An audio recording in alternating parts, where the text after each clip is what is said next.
Hello, I'm Dr. Diana Chavkin here at SCRC Fertility. So happy to be with you today. Today we're going to speak about endometriosis. So endometriosis is a very serious disorder that affects many women. So about 1 in 10 women of reproductive age are affected with endometriosis. And many patients who come to see us for fertility evaluations and workup present with endometriosis. So what is endometriosis? So essentially, endometriosis is when the lining of the uterus, which is where the endometrial cells are, there are cells in there called endometrial cells. And when those cells implant outside of the uterus, so it could be anywhere outside of the uterine cavity, either in the abdominal cavity, perineal cavity, on the ovaries, on the fallopian tubes, there can be the implantation of these cells in those areas, and that can lead to inflammation, pain, discomfort. Many times that can lead to very serious discomfort at the time of a woman's period. It can also lead to pain with intercourse and can lead to just chronic pain throughout the cycle, which is thought also to get progressively worse over time. It can be very debilitating for many women. And what's interesting about endometriosis is that when we diagnose endometriosis via laparoscopy, meaning we put a camera in a woman's abdomen to look at the endometriosis, what's interesting is that sometimes the signs that we see of the endometriosis and the degree of disease that you can see visually is not always correlated with a woman's symptoms, meaning that sometimes a woman's symptoms could be extremely severe, and sometimes we only see a small amount of endometriosis on surgery, and vice versa. Sometimes we can see a significant amount of disease and a woman's symptoms may not be so severe. But what often clues us into endometriosis when we see a woman is significant pain with periods, sometimes keeping her home from work, inability to have intercourse, and then on physical exams, sometimes we can palpate scar tissue, which is often a cause of significant endometriosis. So the scar tissue can sometimes be a cause of the infertility. So endometriosis, because these cells implant outside of the uterus and cause inflammation, it can lead to scar tissue. So what does scar tissue do? It can sometimes displace the ovaries, the fallopian tubes, and can even actually cause obstruction of the fallopian tube. So in order for a successful pregnancy to occur, the sperm and the egg need to meet in the fallopian tube. The fertilized egg then travels into the uterus. But what if that fallopian tube is obstructed? What if it's closed? What if significant inflammation due to the endometriosis caused scarring of that fallopian tube? Well, then the sperm and the egg are not going to meet, and therefore tubal disease may result. And that's sometimes a cause of infertility-related endometriosis. Another aspect of infertility that can be affected by endometriosis is by the very mere fact of the inflammation that results from the endometriosis. So if endometriosis creates inflammation in the pelvic cavity, that can be associated with infertility. Another etiology of infertility associated with endometriosis is the endometriosis can cause implantation of these cells within the ovary itself. Now we know the ovary is the precious house of all of our precious eggs. And we have eggs that are of limited quantity and limited quality, and as we get older, we lose those eggs. And so if there are some insults to the egg in the form of endometriosis that can potentially implant in the ovary, then that can create potentially a cyst, and we call it an endometrioma or a chocolate-filled cyst. That cyst itself can create an environment that is potentially damaging to parts of the ovary and can lead often to lower ovarian reserve, lower egg supply, and potentially also lower egg quality. And we sometimes see this in fertility treatment. So when we're taking care of women and who are undergoing IVF treatments, we can sometimes diagnose endometriosis and endometriosis in the ovary, and we sometimes do see that there is lower egg quantity and quality often associated with the endometriosis.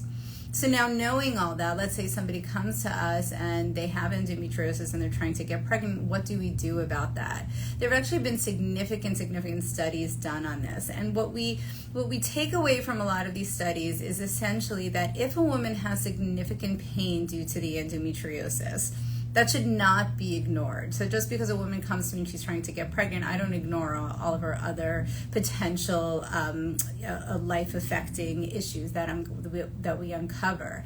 And so if a woman comes to me and she's trying to get pregnant, she has endometriosis and she has significant amount of pain, I will often treat the endometriosis, either myself or I would refer her to an endometriosis surgeon who would potentially do a laparoscopy or some sort of procedure where they remove portions of the scar tissue of the endometriotic lesions for pain management.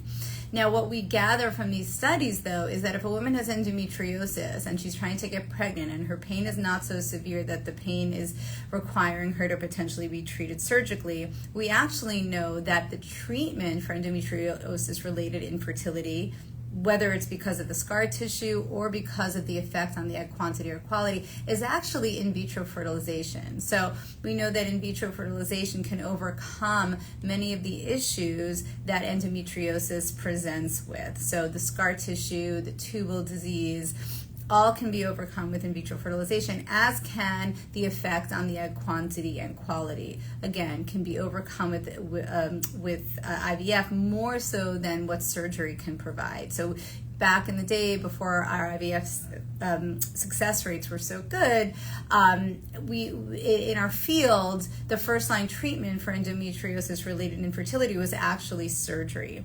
But over the years, as IVF is improving, and the success rates we have now, we actually know that IVF success rates give you a better chance of pregnancy than surgery alone. So again, endometriosis-related infertility, somebody presents that way and they have symptoms, absolutely could potentially treat their symptoms surgically as well as medically sometimes.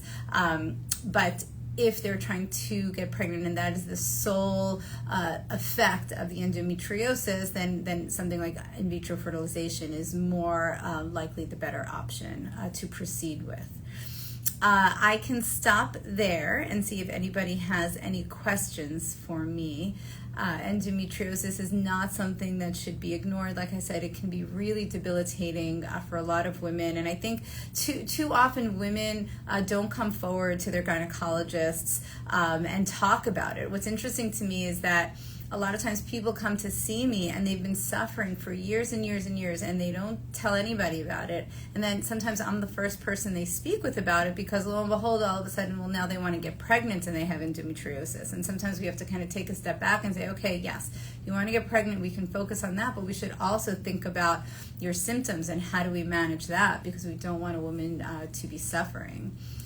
What's also interesting about endometriosis is that it's a progressive disease. So it's an unfortunate part about this, but it's something that really has to kind of be nipped in the bud sooner rather than later. So once women are taking significant pain medications for endometriosis, staying home from work, if they're not on something to suppress the hormones, like either birth control pills or other medications, or they're not taking care of it either surgically, well, then it's just going to progress and it really needs to be addressed. And not only does the disease, as it affects symptoms and pain progress, but actually the infertility, right? So the worsening effects on scar tissue, the worsening effect on the egg quality, potential more ovarian cysts also progresses over time. So definitely should not be ignored.